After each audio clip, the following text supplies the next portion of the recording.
And to moderate this session, I'm going to call upon my colleague Uday Pratap Singh on the stage. Uday? Big round of applause, please. Keep them coming, especially people in the back. Come on. Everybody's had lunch. Everybody's full of energy. We're just getting started.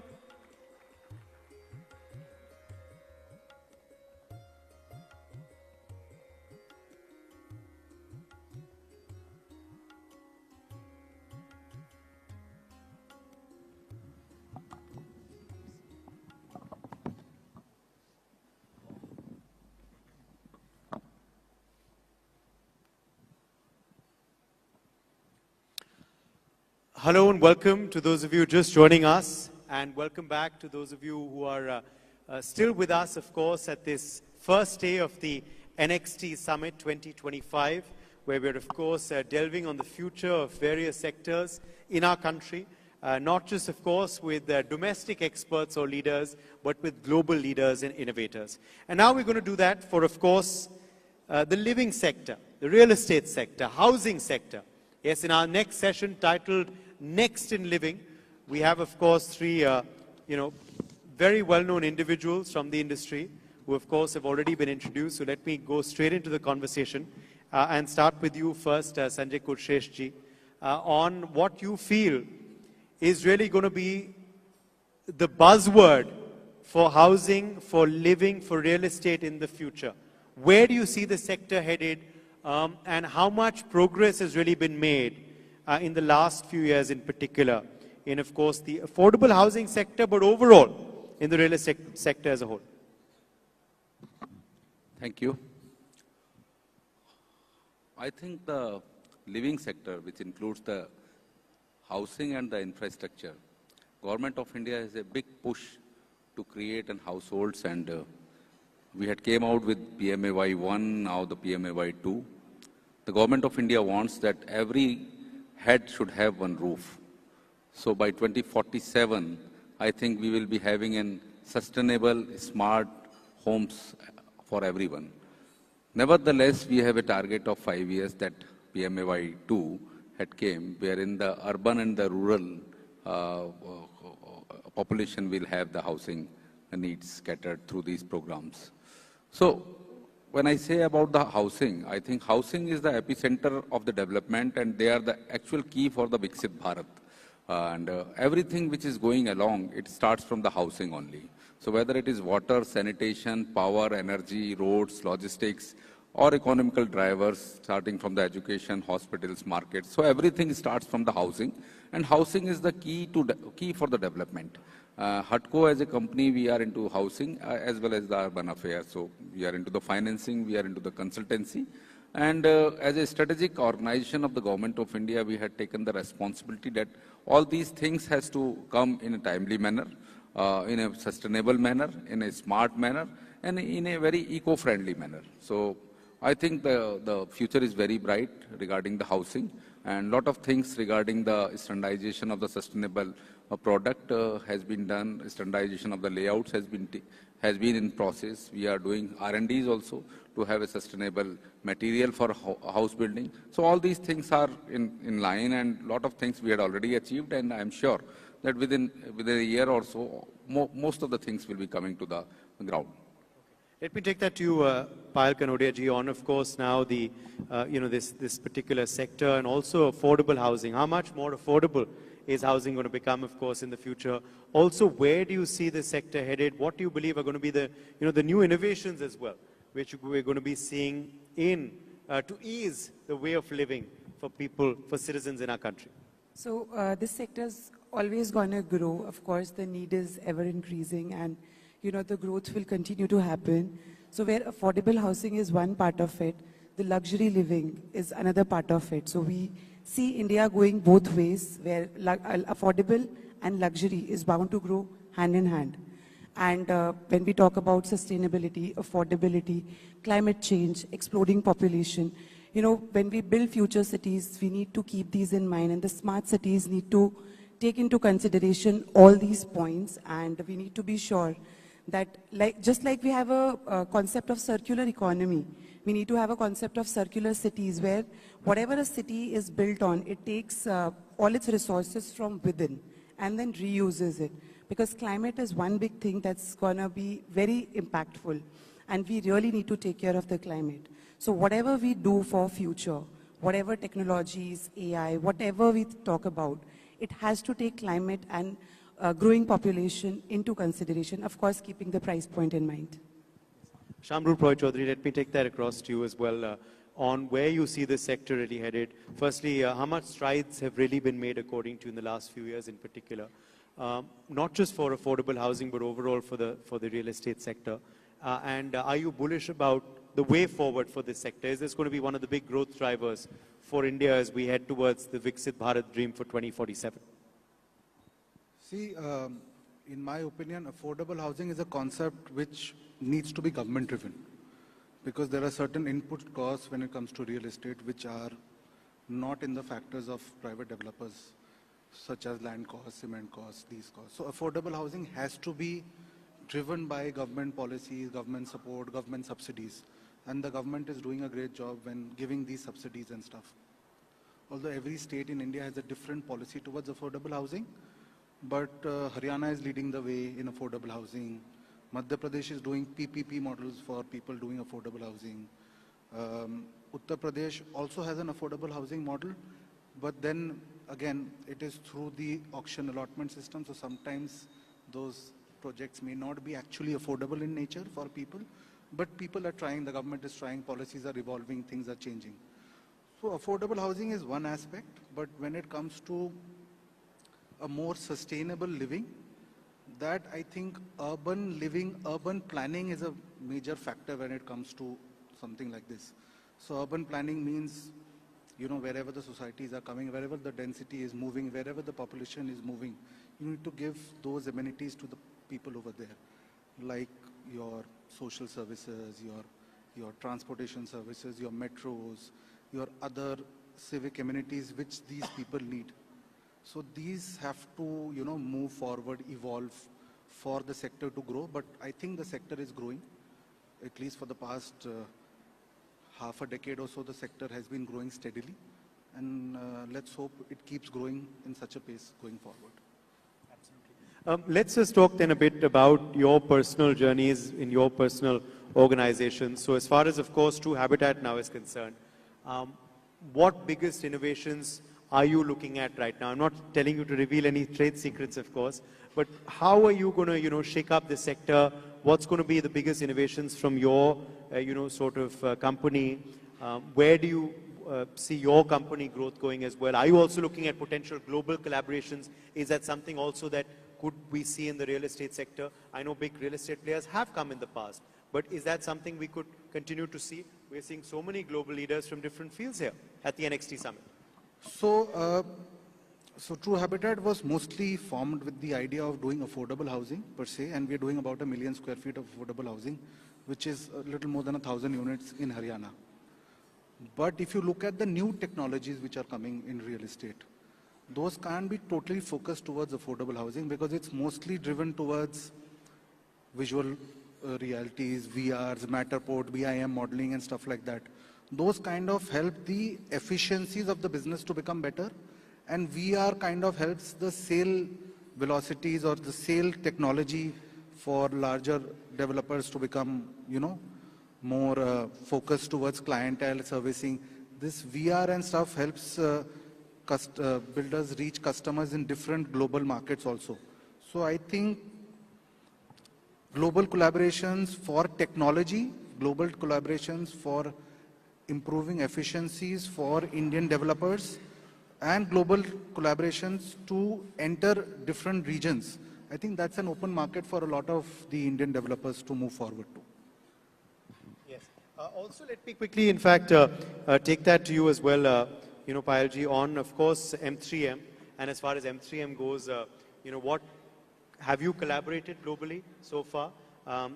Is this something that you're going to see as a trend, you know, in the next few years? Also, as far as M3M is concerned, what innovations have you already done? What innovations are you planning as well in the near future? I know you also, of course, you know, closely involved with the foundation as well. How is that also aiding more sustainability, more affordability in our homes as well? So at M3M, while we take care of, affordable housings, of course, we have a global brand called Trump on board with us already. They are partners with us. And there are many more global collaborations that are coming because while we are sitting here in India and talking about real estate, globally, real estate is way, way ahead of what we think here in India. Hence, getting global collaborations will always aid to, a better future, more technology, more advancements. And when you talk about adding technology to our work, yes, in terms of customer experiences, technology definitely comes in handy. It gives customer more personalized experience, more customizations are possible. When you talk about your sales, your algorithms, there the technology comes into play. And when we see future of construction, AI-driven construction, of course, might happen in future, but currently, when we talk about, we're talking about 3D models for real estate buildings and other stuff. So technology definitely is playing a significant role today, and I'm sure in future it's only going to grow larger. Touching the foundation bit, while we build home in the urban landscapes, in rural landscapes, the foundation is working towards building homes, building their families for the underprivileged people, and of course we are working on environment, climate, so as to balance the effects that we are causing here in urban areas. We are working towards, especially climate, like I touched upon earlier, it is very important. So we are building, greener spaces. Even through the foundation, we try and plant trees, restore water bodies and other stuff so that we can balance out the effects that's being caused due to construction. Sanjay ji, let me take that to you. What about HUDCO? And how innovative have you all been in the last few years? Anything planned now for the near future as far as, of course, your organization goes? Yeah, I think this is the era of the disruptions, and this is a very transition mode, and HUDCO as a company of Government of India, we are taking full advantage of the technology, starting from the e-offices. So if you come to my office, there is no files, nothing noting kind of papers. We are working on ERP systems to optimize our costs as well as the turnaround time. So our borrowers are taking the advantage of that. But I want to continue what the panelist was telling, that what will be our final destination, that what will be the destination of the Viksit Bharat. I think we need to manage our resources in the best possible manner because the conservation of the resources is utmost required, be it through the digitalization, be it through the land reforms and taking advantage of the AI or blockchain technologies, or means finally we have to manage our resources. It starts from air, it starts from water, from land, the finances, the waste, the sewage. So each and everything has to be moderately used, and we need to use the technology for managing all our resources to optimize the benefits to be delivered in time. Let's now talk a bit about some fun stuff as well. Now, sort of look towards the future. AR, VR. Do you see this coming into housing and homes as well? Also, there was all this talk about, 3D homes, printouts. What is all of that? So, 3D generated homes. This technology is not new actually. It's been there for a while. Earlier, the cost of these homes used to be larger in nature. It used to be $40,000-$50,000. But recently, if you see the technology of 3D printed homes, there's something which Godrej also has done in Gujarat. It's quite prevalent in America because, you have these small houses in the rural landscape where the 3D printed homes come, and those have come down to the cost of $10,000, $20,000, depending on the size of these homes. So it's just a matter of time till it comes to India. Also, the technology coming to India versus the cost, focus towards the Indian population is something which has to be seen over a period of time. But it's just a matter of time it will come to India. And as far as VR is concerned, a lot of the larger developers like M3M and these people, they're already started doing visual realization of apartments for customers, for their sales realization, customer experience using softwares like Matterport and stuff. So I think that is a trend which is picking up, and it will continue to pick up because all the customers are now more technologically savvy. So they understand these things. Just to add to that, I think technology is something that's more than homes. It's gonna get lifestyle to India. So it's gonna get, it's gonna bring out better customer experiences, customized homes. So today you can literally control your house or home from a remote place also. You can decide when your room is gonna get locked. Your staff can only enter your room at this hour and clean. So all these technologies already exist. This is only adding to the lifestyle, which we are currently talking in India. It has been existent in West for a long, long time. Of course, do you believe this is something that could see potential collaborations as well, further collaborations, as you're saying it is there in the West? Yes, of course. We need to look at collaborations because this already exists. So for example, at M3M, we lately experimented the cleaning of the facades of building with drones.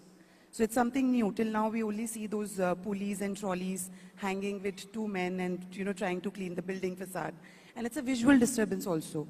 So currently, we experimented with that, and it was trending on social media, and it was very well appreciated. So these kind of technologies, of course, we need to bring from West, collaborate with them, get to India, and make real estate more advanced. Luxury as well. How do you see the definition of luxurious homes changing? Luxury in terms of, customer is demanding more customized homes, more brands. Earlier, the requirements for branded fit-outs was not there. Currently, that is there. Customization to the extent of individual needs of a family member. So today, that is the luxury. And that is what we are talking about today in real estate. Also, the fact is that as this Viksit Bharat dream, of course, materializes, do you believe every Indian is going to have a pakka home? 100%. I don't have any doubt that every Indian, it will be happening very soon within a span of 4 to 5 years of the time, because the commitment of the policymaker, the government of India, not in terms of only the words, I think the proper budgetary allocations are available, total institutional framework is there, states are on board, and the housing policies had been framed. So I think this is the time that every citizen will have that pakka house on his roof, and there is no doubt about that. Other than the pakka house, we are talking and discussing about the Amrit Cities program also. We are discussing now in the last budget recently presented. There is an urban challenge fund also which has been created. All these things are there to see that how the resources can be well managed, starting from the waste, the construction waste or the plastic waste or the sewage. So all these things we are working, and there is a huge fund of around 1 lakh crores which has been recently announced in the budget, which will take care of our urban household, urban sanitation, urban water needs, urban power, energy. So everything we are working together, and there are a lot of programs and lot of steps and the initiatives proactively taken by the government of India as well as the state government to ensure that the proper living will be provided to each and every citizen. And also, at the end of the day, of course, do you also believe that the real estate sector is a sector that sometimes overlooked by the budget? Of course, this year it wasn't, as Sanjay ji just said. But do you believe it can really contribute to our economy and this $1 trillion goal? Currently, if you ask me from my personal learnings, experiences, whatever we do at M3M, I think the real estate is the biggest contributor to the economy because it is something that is making people move from rural landscapes to urban cities, and the cost of development, the contribution to the overall economy of the country majorly is coming from real estate. Just to continue, now around 7.5% of the GDP is coming from the housing and the real estate. And by 2034, we are expecting, by 2047, we are expecting it will be around 15%. So it will be a quantum jump in the percentage contribution from the sector towards the total GDP. So I think a lot of things will be changing, and the way the requirement is coming, now we are using around 500 billion USD in this state. And we are expecting that it will be turned around to around 15,000 billion USDs. So a lot of things are happening, a lot of money requirement is coming, and that is where these financial institutions are coming into the picture. Final word to you, Shyamroop, the last word on the panel I'll leave to you on, of course, one big thought that you'd like to leave us with on, of course, the future of living in India. What's it going to be like? I think India is, the technologies and everything is evolving in India. People are getting used to it. Like Payal just mentioned, customers these days are looking for branded products, consumer items which are more branded, consumer-driven, specifications-driven, customization-driven. So the future is bright because the customers understand the nuances which have come to this business. So it's also a challenge for the builders giving this product to understand those nuances. But the future is, just moving forward, going bigger and bigger. Well, let's leave it at that. Thank you very much to all of our panelists for joining us on this special session. And let's hear it for them once again. And thanks to our audience as well for being with us today at this special NXT Summit. I'll hand it back now to our MC, Vineet.